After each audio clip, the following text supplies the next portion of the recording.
Boa tarde, tudo bem? Desculpa mais uma vez o atraso. Como vocês sabem, eu citei ontem no grupo. Aliás, citei hoje no grupo. Devido ao tempo, eu não pude gravar o vídeo ontem. Eu fiz o slide, mas não pude gravar o vídeo. E hoje nós iremos então iniciar as parábolas de Jesus, começando com a parábola das 10 virgens. Então vamos iniciar com as nossas orações. Em nome do Pai, do Filho e do Espírito Santo. Amém. Lembrai-vos, ó Alpíssima Virgem Maria, que nunca se ouviu dizer que algum daqueles que têm recorrido à vossa proteção, implorado vossa assistência e reclamado vosso socorro, fosse por vós desamparado. Animado eu, pois de igual confiança, a vós, Virgem entre todas singular. Como a mãe, recorro de vós me valho, e gemendo sobre o peso dos meus pecados, me prostro aos vossos pés. Não desprezeis as minhas súplicas, ó Mãe do Filho de Deus humanado, mas dignai-vos de as ouvir propícia e de me alcançar o que vos rogo. Amém. São Miguel Arcanjo, defendei-nos no combate, sede nosso refúgio contra as maldades e ciladas do demônio. Ordena-lhe Deus, instantemente o pedimos.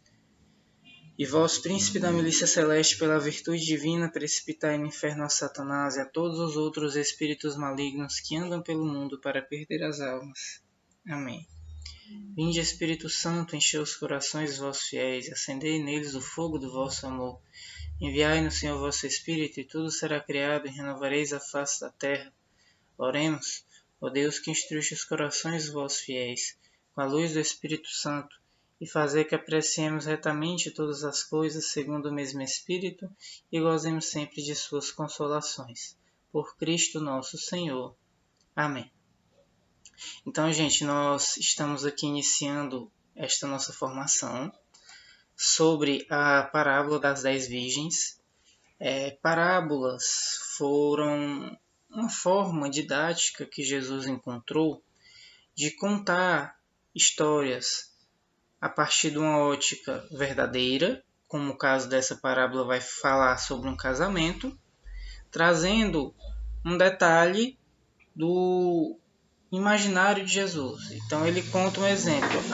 Neste casamento o noivo se atrasou, o que não era comum para a época. Então a partir disso ele vai contando a história que tem uma margem para nós aplicarmos a nossa vida. Então o noivo que atrasa nós poderíamos interpretar que é a vinda do próprio Jesus, com tanta maldade no mundo, com tantas coisas no mundo, que nós esperamos alegremente a vinda dele.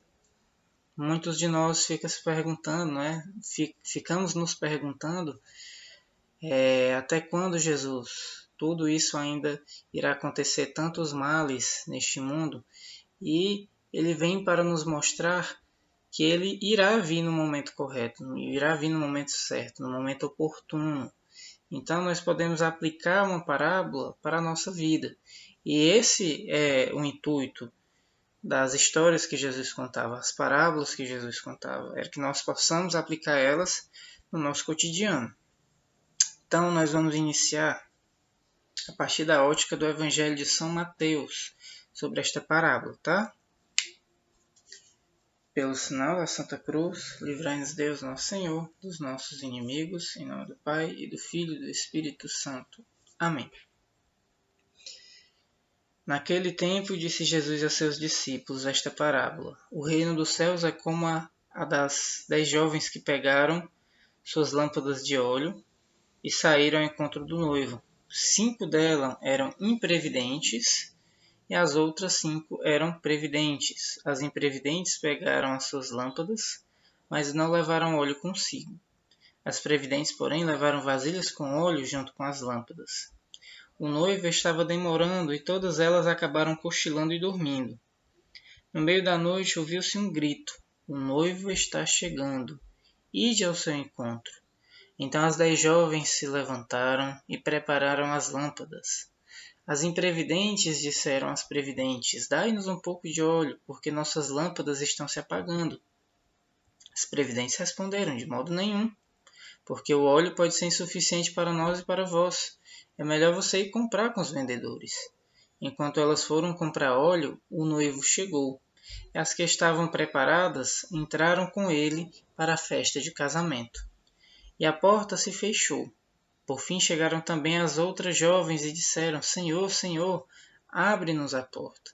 Ele, porém, respondeu: Em verdade, eu vos digo, não vos conheço. Portanto, ficai vigiando, pois não sabeis qual será o dia nem a hora. Palavra da salvação, glória a vós, Senhor. Gente, essa parábola, ela tem essa mensagem por trás, como vocês viram, né, de um casamento na qual algumas jovens foram imprudentes, que seria o sinônimo de imprevidentes, e acabaram perdendo a festa de casamento, a ponto de o noivo, no final, quando elas bateram a porta, disserem: Em verdade eu vos digo, não vos conheço. Então, essa parábola ela é chamada de uma parábola escatológica.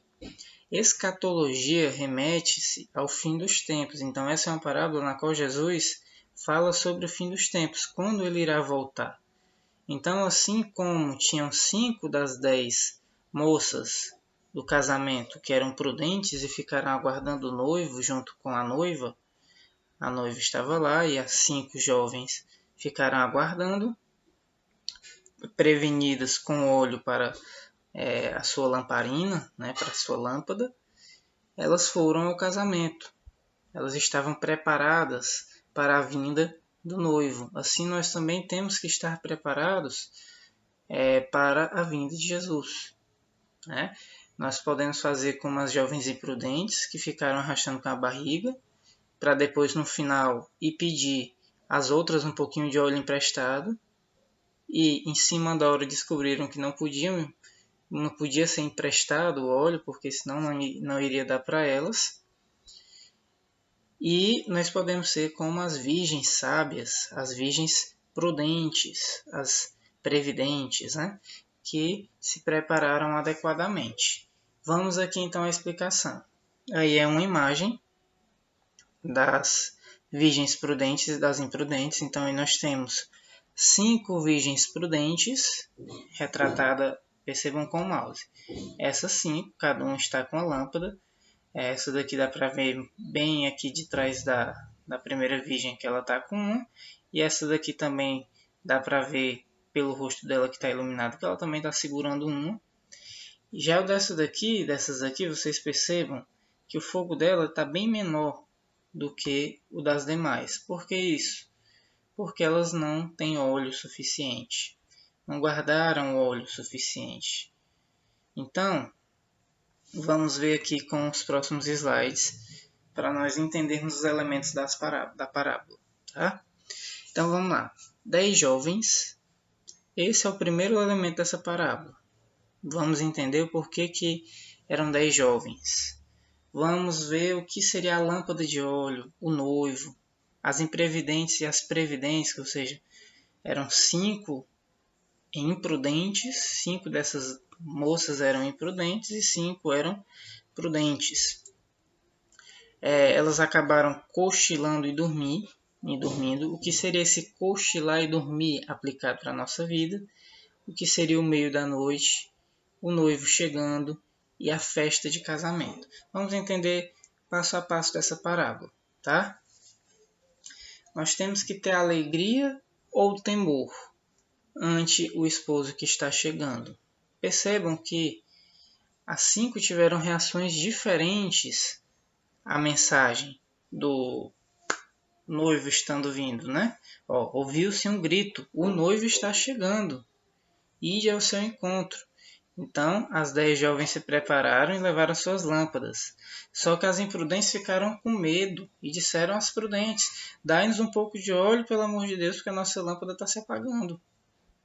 Já as outras estavam preparadas, elas estavam calmas. E elas simplesmente responderam: olha, infelizmente não tenho como emprestar óleo suficiente para vocês, senão vai acabar para a gente. Então, esse é o primeiro princípio. Quando Jesus voltar, teremos alegria ou teremos temor? Isso vai depender da vida que nós estamos levando, né? A vinda de Jesus, ela é uma grande alegria. Se você for ver o que é que significa Apocalipse, é revelação, que é o último livro da Bíblia. E quantas pessoas têm medo do Apocalipse? Não veem o Apocalipse com bons olhos, com uma mensagem de salvação, uma mensagem de bons frutos, uma mensagem do mundo sendo restaurado. Preferem ver o mundo sendo destruído, preferem ver o fim dos tempos, preferem ver essa parte da história, né? Não vem com bons olhos. Por quê? Porque no fundo tem medo do seu próprio juízo. Sendo que, já falei isso para vocês em muitos momentos na Crisma, Deus, Ele nos deixa livre para escolhermos. Ele não quer nos colocar no céu à força. Assim como Ele deixou Eva e deixou Adão livres para escolher o seu caminho, Ele também nos deixa. Afinal, o verdadeiro amor, ele precisa ter a liberdade. Então Deus nos dá a liberdade de escolhermos se queremos seguir o caminho de retidão, o caminho que Ele indica, o caminho a partir dos 10 mandamentos, o caminho a partir dos sacramentos da igreja, como a Eucaristia, que é a comunhão, como a confissão, como o batismo, como o casamento, o matrimônio, como a ordem que são própria para os sacerdotes, para os padres. Então, nós temos muitos caminhos bons a seguir. Temos o caminho bom a seguir a partir das muitas ajudas que Deus nos dá. Ou podemos seguir o caminho feito pela nossa própria cabeça, que nós iremos ver que é um beco sem saída. Então, nós temos ou a alegria ou ao temor ante o esposo que irá chegar, que o esposo da nossa alma é o próprio Jesus, tá? E a lâmpada da nossa alma, ela brilha com o azeite da virtude? O óleo era azeite, o óleo que é falado, elas pediram, dá-nos um pouco de óleo. Esse óleo era o azeite, que era o óleo de oliva, né? Então, o óleo, nós podemos interpretar o azeite como a virtude. A nossa alma, a nossa lâmpada vai brilhar de acordo com a maior virtude que nós podemos ter. Então, se eu tenho poucas virtudes, a minha chama está quase apagando e eu não vou suportar andar um caminho de cruz junto com Jesus. Então, eu tenho a opção de preparar o meu próprio caminho, preparar minha própria lâmpada e o meu próprio azeite, que são as minhas virtudes, para poder ter o suficiente para acompanhar Jesus. Ou ela vai estar apagada pela preguiça, a tibieza, a preguiça espiritual. É uma outra forma também de você encarar. Se você não tem as virtudes, o que seriam as virtudes? As virtudes são os bons caminhos na qual Jesus nos ensinou. As virtudes, elas podem ser as virtudes humanas, como podem ser as virtudes teologais. As virtudes teologais, nós vamos ter aqui a fé, a esperança e o amor, que é a caridade. Eu vou deixar as humanas para nós falarmos depois, porque vai ser um encontro só sobre elas. Mas vamos aqui nos focar nessas virtudes: fé, esperança e caridade, que é o amor. Então, esses tipos de virtudes são próprias para nós alimentarmos essa nossa lâmpada. Então, você imagina que é o combustível de uma moto, por exemplo. Quanto mais combustível você vai ter, mais ela vai permanecer. Agora, se você zerar o seu combustível, a moto não vai sair do canto. Imagine você estar andando de moto no meio do deserto e de repente ela, não no deserto propriamente dito, porque seria só areia, mas eu digo do deserto aqui do nosso Ceará, né, que é muito quente. Então você está andando numa estrada deserta e de repente o seu combustível acaba. Então não adiantou de nada você ter saído. Então Esse é o ensinamento de Jesus. Persevere até o fim. Como fala São Padre Pio, a frase de Padre Pio, Jesus prometeu prêmio não a quem começou bem o seu caminho, mas àquele que persistiu até o fim na sua luta. Tá? Então nós temos que persistir até o fim. A mais solene festa social do povo. Esse é o primeiro ponto. Jesus estava citando uma parábola que falava de um casamento. Nós estamos vendo aqui que tinham 10 moças, 10 jovens, que eram amigas da noiva, que estavam aguardando o noivo. Então aqui se cita um casamento, tá? Que era a festa mais solene de Israel, que é o local na qual o povo eleito reside. Né? Então ali os israelitas eram aqueles a qual Jesus contava a parábola. Né? Os discípulos eram israelitas. Então ele estava contando essa parábola para eles. E eles tinham o entendimento de que o casamento era algo muito importante. Então vamos lá. Nessa famosa parábola, se falava sobre essa cerimônia de casamento, o que é muito difícil comparar com o casamento de hoje em dia. Por quê? Vamos citar as diferenças do casamento daquela época para o desse. Primeira, tinha a condição do preço do moar. Para você casar uma pessoa com outra, você tinha que combinar, você sendo o pai da noiva, um preço com o pai do noivo, ou com propriamente o noivo, tá? Então, era assim que era visto o casamento naquela época. Aí você me pergunta, professor ou Anderson, mas comprar uma noiva, isso não é algo errado? Isso não é algo que não é amor? Vamos lá, as explicações. Não funcionava-se propriamente como um casamento arranjado, tá? O jovem geralmente conhecia a sua futura esposa e aí ia pedir ao sogro, né, ao seu futuro sogro, ela em casamento, tá? Então esse preço é quase que uma prova de amor. Mostre o quanto você ama minha filha, mostre o quanto honrado você é para ter o direito de levá-la de minha casa, levá-la para a sua. Né? Então, eu vou citar aqui um exemplo para vocês verem do livro de Gênesis, que é o primeiro livro da Bíblia, capítulo 29, versículo 20. Jacó foi pedir a Labão Raquel em casamento, né? E Jacó não tinha dinheiro. Então, o que é que foi o preço do moar? Foi ele trabalhar 7 anos para receber Raquel como sua esposa. Só que aí não tem a história toda, porém foram 14 anos. Né? Ele ainda teve que dobrar a parcela dele de trabalho para o sogro até conseguir casar com Raquel. Então percebam que isso foi uma prova de amor. Tá? E olha a frase, Jacó serviu por Raquel 7 anos, que lhe pareceram dias, tão grande era o amor que lhe tinha. Então percebam, quantos de nós, hoje, temos uma paciência dessa, de esperar 7 anos? Não precisa nem trabalhar, só esperar 7 anos. Digamos que um jovem fosse pedir hoje uma jovem em namoro.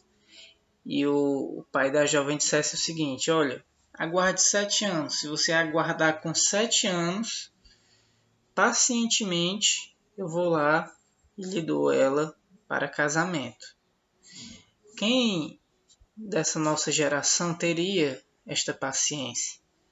Então percebo que foi uma grande prova de amor, não só aguardar os 7 anos, como trabalhar para poder recebê-la, né? Trabalhar sem receber salário, só para poder casar com ela.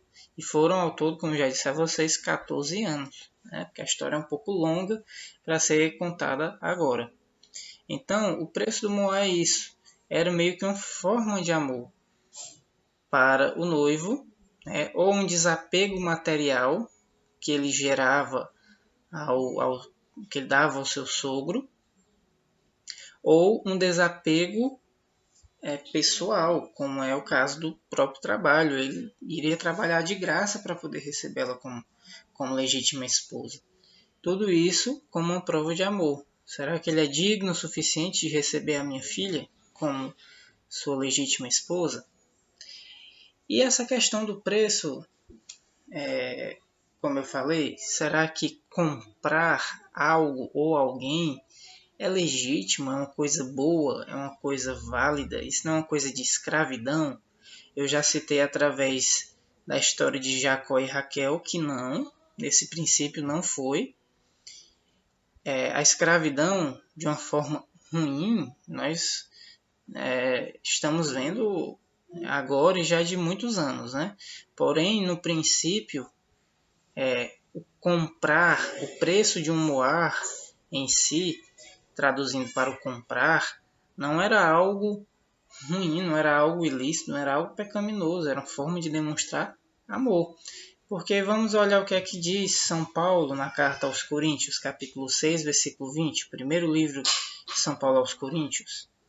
Porque fostes comprados por um grande preço, glorificai, pois, a Deus no vosso corpo.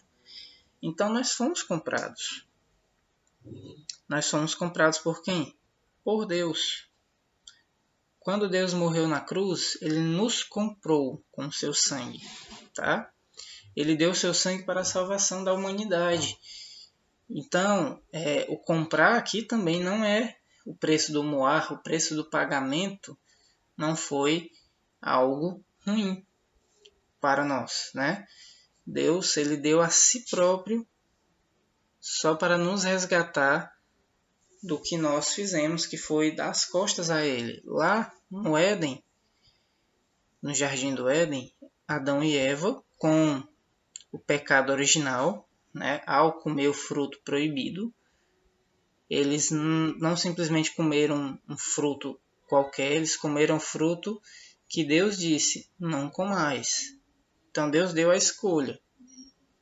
E eles preferiram desobedecer porque a serpente prometeu que eles seriam como deuses. Então eles viram que era bom para comer, eles viram que a fruta era de um agradável aspecto e que podia abrir a eles a inteligência e eles serem deuses. Então eles preferiram acreditar na mentira, ficaram iludidos com essa história e preferiram se afastar de Deus. Então ali o céu foi fechado para a humanidade. Todos que morriam não iam ao céu. Eles iam ao limbo, né? Ao limbo, aqueles que fossem honestos iam ao limbo dos profetas. Tem uma parábola, que é do rico e do Lázaro, que conta muito bem isso. O rico ele foi para o inferno, e lá do inferno ele falava com Abraão, pai Abraão, peça que Lázaro, que foi uma pessoa que ele distratou em vida, peça que Lázaro molhe pelo menos o dedo e bote na minha boca, porque o fogo daqui é muito forte, o sofrimento é muito intenso. E Abraão disse, meu filho, nós não podemos ir até aí, nem você vir até nós. Então, a porta do céu estava fechada até Jesus abrir com a sua morte na cruz. Então, todos os justos que morreram antes de Jesus e os que morreram depois foram assuntos ao céu, né? Então, como nós já falamos, temos um outro exemplo, a carta de São Paulo aos Romanos, capítulo 6, versículos 16 a 18. Não sabeis que quando vos oferece alguém para lhe obedecer, somos escravos daquele de quem obedecemos? Quer nós sejamos escravos do pecado para a morte, quer sejamos escravos da obediência para a justiça. Graças a Deus, porém, que depois de ter sido escravos do pecado, obedecestes de coração a regra da doutrina na qual tendes sido instruídos e libertados do pecado, nos tornamos servos da justiça. E a escravidão, aspas, de Deus, ela é uma escravidão na qual nós podemos sair. Agora vamos aqui imaginar uma pessoa que ela é escrava de um vício, por exemplo, um vício em drogas. Ela pode sair a qualquer momento? Não. Uma pessoa viciada em drogas, ela está acorrentada nesse uso, né?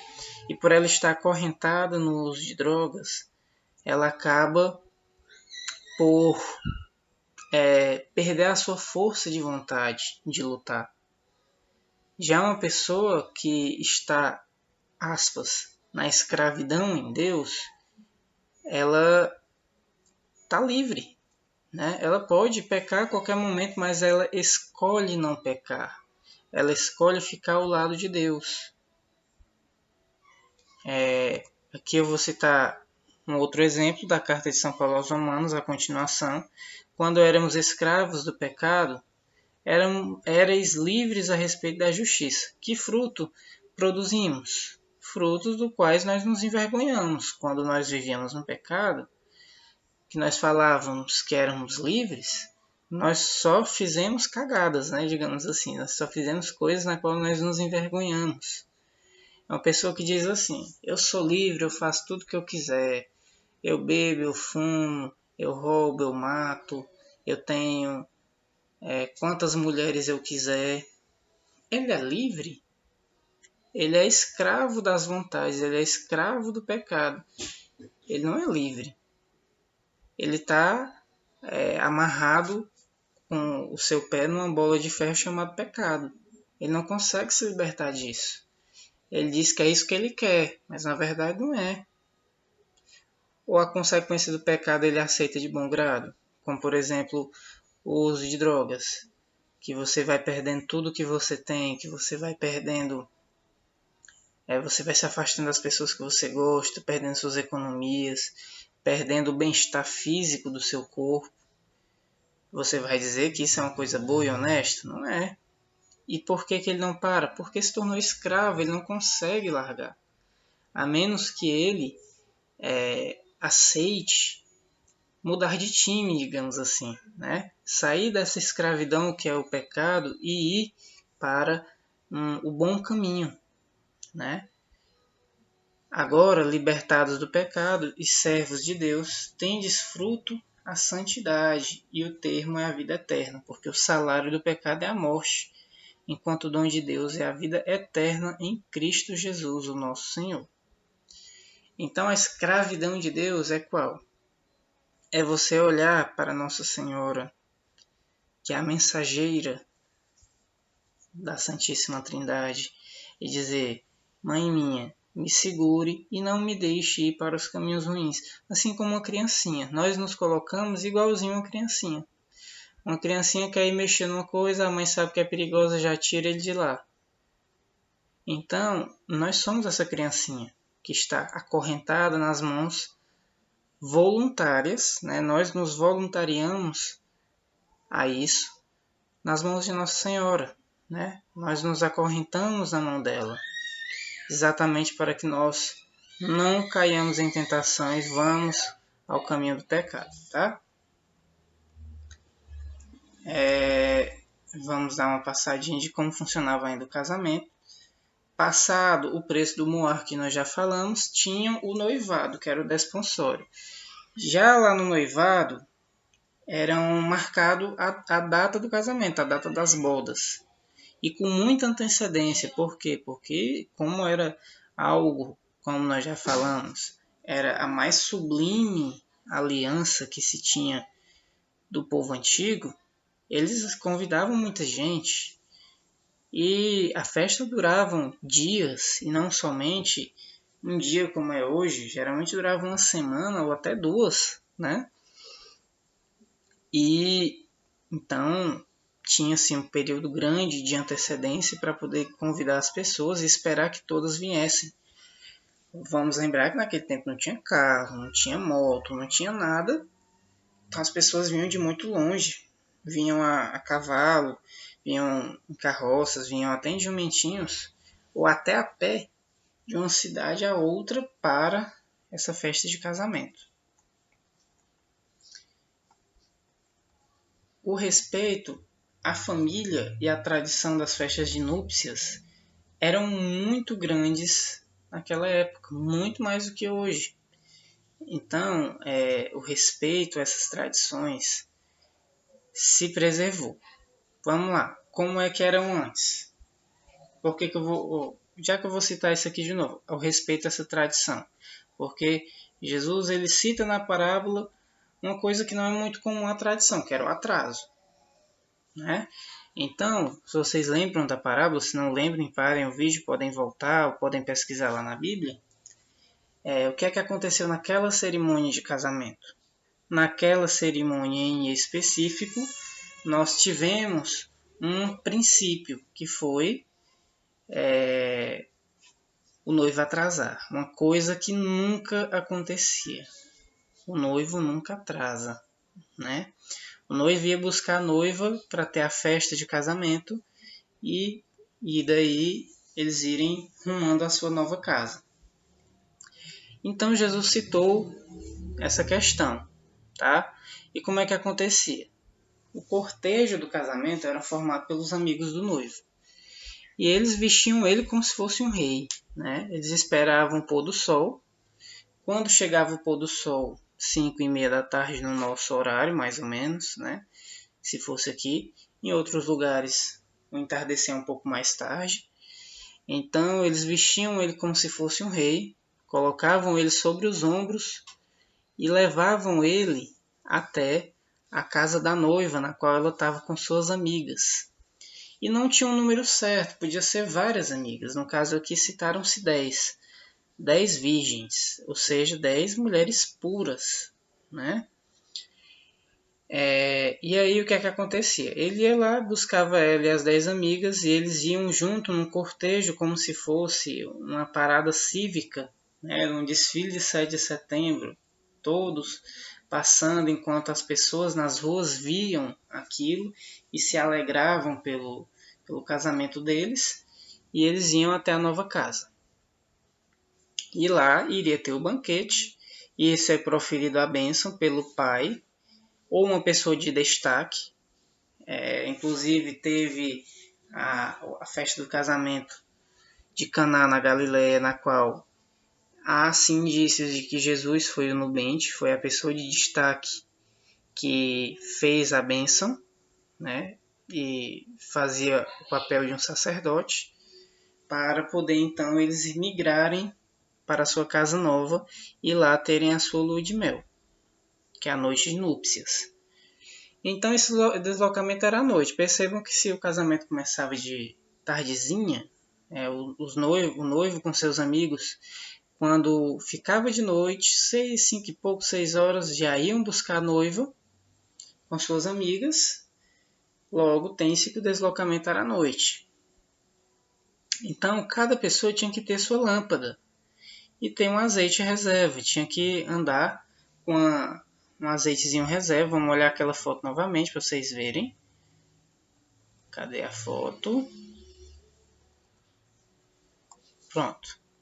Cada um, além de levar o seu canteirozinho da sua lamparina, elas andavam geralmente pendurado na cintura com um azeitezinho reserva. Por quê? Gente, fogo naquela época era uma coisa muito difícil de se fazer. Então você tinha que esfregar uma pedra na outra, ou uma madeira, para queimar as folhas e depois você ter fogo. Então, não sentia fósforos, nem isqueiro, nem gás, nem nada. Então, daquela época, era muito difícil você ter fogo. Então, percebo que era algo muito imprudente você deixar o seu fogo acabar. Então, para você não deixar o seu fogo acabar, geralmente as casas tinham uma lareira na qual você deixava o fogo sempre queimando lá e nunca deixava apagar, porque apagar para você fazer fogo de novo é algo muito difícil. E no caso delas, o fogo até tinha das colegas vizinhas, mas precisava do azeite para o fogo continuar queimando. E elas simplesmente, por preguiça, por relaxamento, preferiram o quê? Não vamos levar azeite reserva não. Quando é que vocês viram o noivo atrasar em alguma vez? Dá tempo a gente chegar lá. E aí Jesus, com a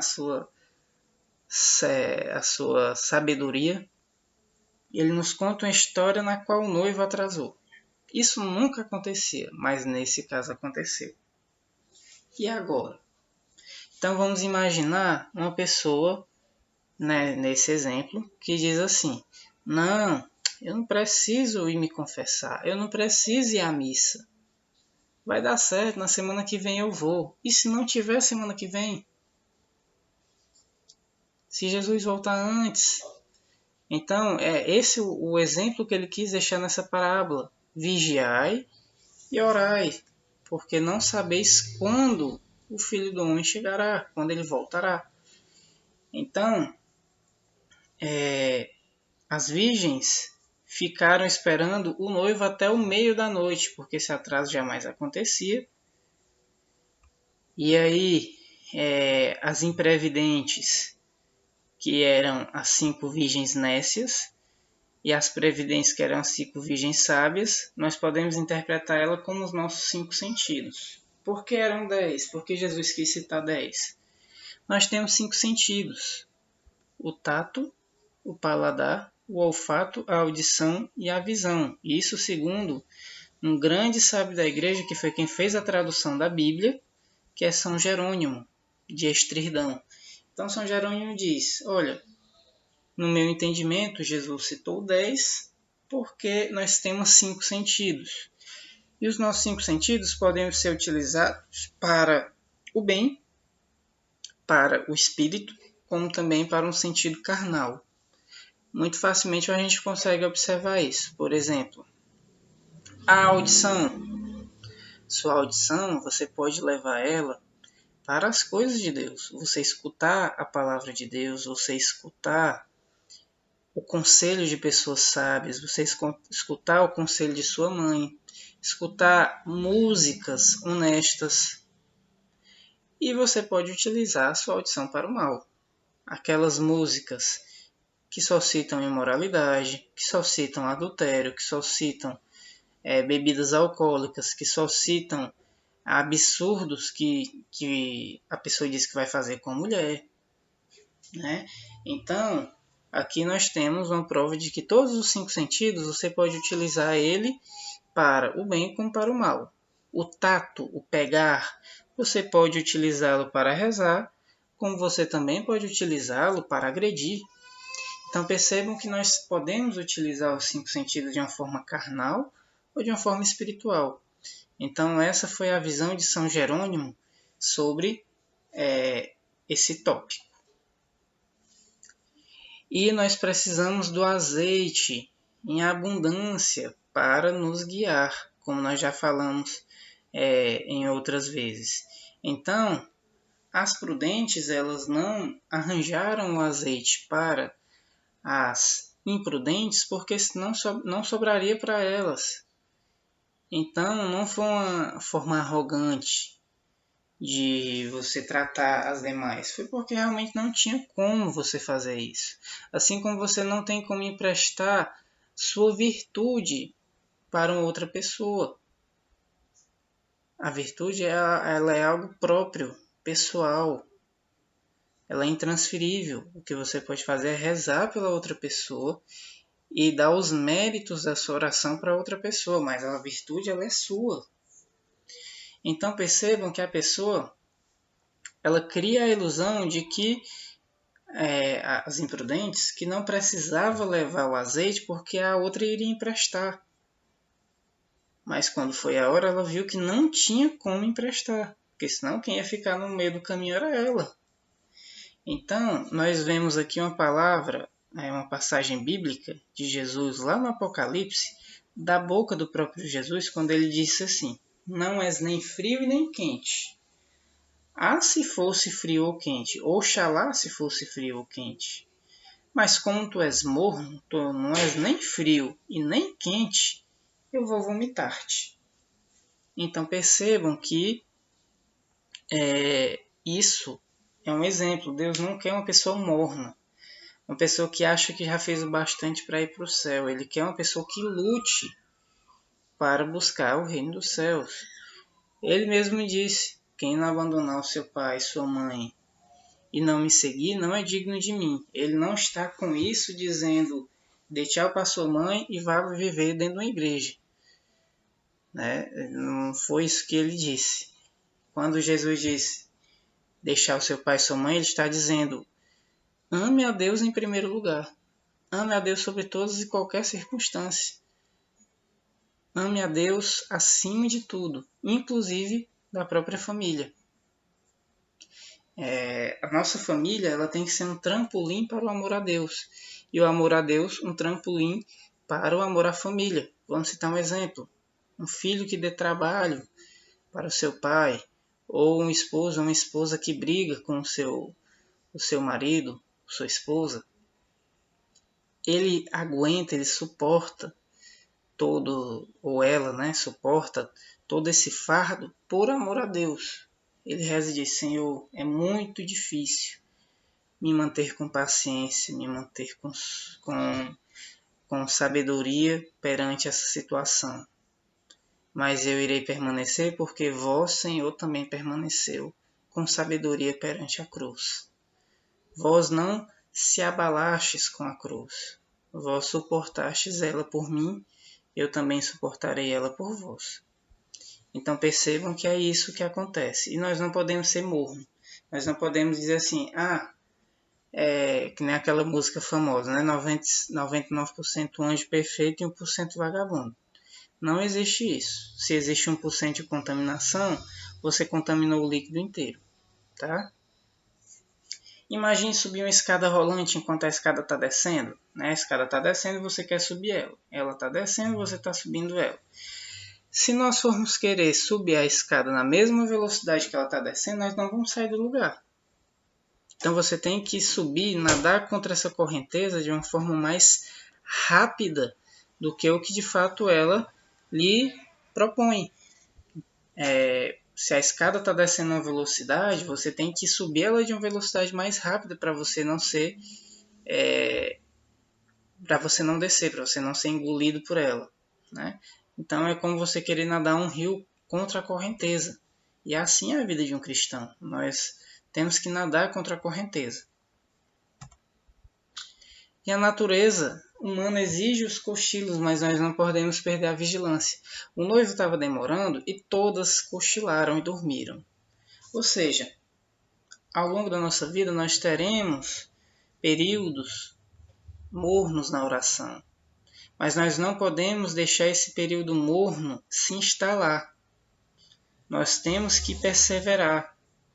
Vai ter períodos que rezar vai ser difícil. Vai ter períodos que vai ser chato você fazer uma coisa que você gostava de fazer antes.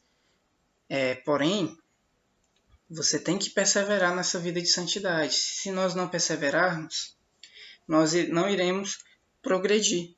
Então, a nossa lâmpada de azeite irá cada vez mais se esgotar. E nós temos essa ilusão de mudar de vida quando o esposo chegar.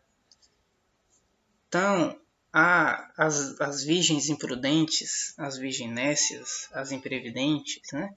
O que é que elas pensaram? Dai-nos um pouco de óleo porque a nossa lâmpada está se apagando. Então, elas queriam mudar de vida agora que viram. Assim como muita gente vai querer mudar de vida na hora da sua morte. Meu Deus, se eu escapar dessa, eu vou viver uma vida boa, eu vou deixar de matar, eu vou deixar de roubar, eu vou deixar de trair a minha esposa, eu vou deixar disso, eu vou deixar de aquilo outro. Gente, tem uma frase de São João Crisóstomo que diz assim: não há arrependimento, como não há arrependimento para os anjos após a sua queda, não há arrependimento para os homens após a sua morte. Nós temos essa vida, ela é a nossa prova de amor a Deus. Nós temos essa vida para provar que amamos a Deus. Ele nos deixa livre, ele não quer obrigar ninguém a seguir o caminho dele. Ele quer que todos sigam, mas não vai obrigar. E se você morrer seguindo o seu próprio caminho, você seguirá o seu próprio caminho na vida eterna. Então, nós temos que mudar de vida, temos que ser honestos, temos que ser bons filhos, ouvir os pais, obedecer. Temos que acima de tudo, amar a Deus sobre todas as coisas, ser obedientes aos mandamentos e às leis divinas, para que nós, quando ouvirmos que Jesus voltou, Jesus está entre nós não tenhamos medo, e sim alegria. Essa é o nosso espírito enquanto cristãos, tá? São João Crisóstomo, ele nos ensina. Que lição tiramos disso? No outro mundo, quem não tiver boas obras não poderá ser socorrido por ninguém. Não porque não queiram fazê-los, mas porque é impossível. Essas virgens foram insensatas. Na realidade, procuraram refúgio no impossível. Então, nós temos que buscar o refúgio, a força, naquele que nós podemos e sabemos que devemos contar, que é com Jesus, tá? E se nós não reservarmos esse azeite, nós vamos receber o repúdio, como está lá na passagem desta parábola. Por fim, chegaram também as outras jovens e disse: Senhor, Senhor, abre-nos a porta. Então, elas, depois de terem visto que erraram, que não esperaram o noivo, viram que ficaram na escuridão enquanto as amigas foram para a festa de casamento. Então vamos dizer para o céu. As amigas foram para o céu e elas ficaram na escuridão. Aí elas se arrependeram, chegaram à porta do céu e disseram: Senhor, abre para nós. Deixa eu entrar na festa. Eu estou arrependido, não quero ficar nessa escuridão aqui. E ele disse: Eu não vos conheço.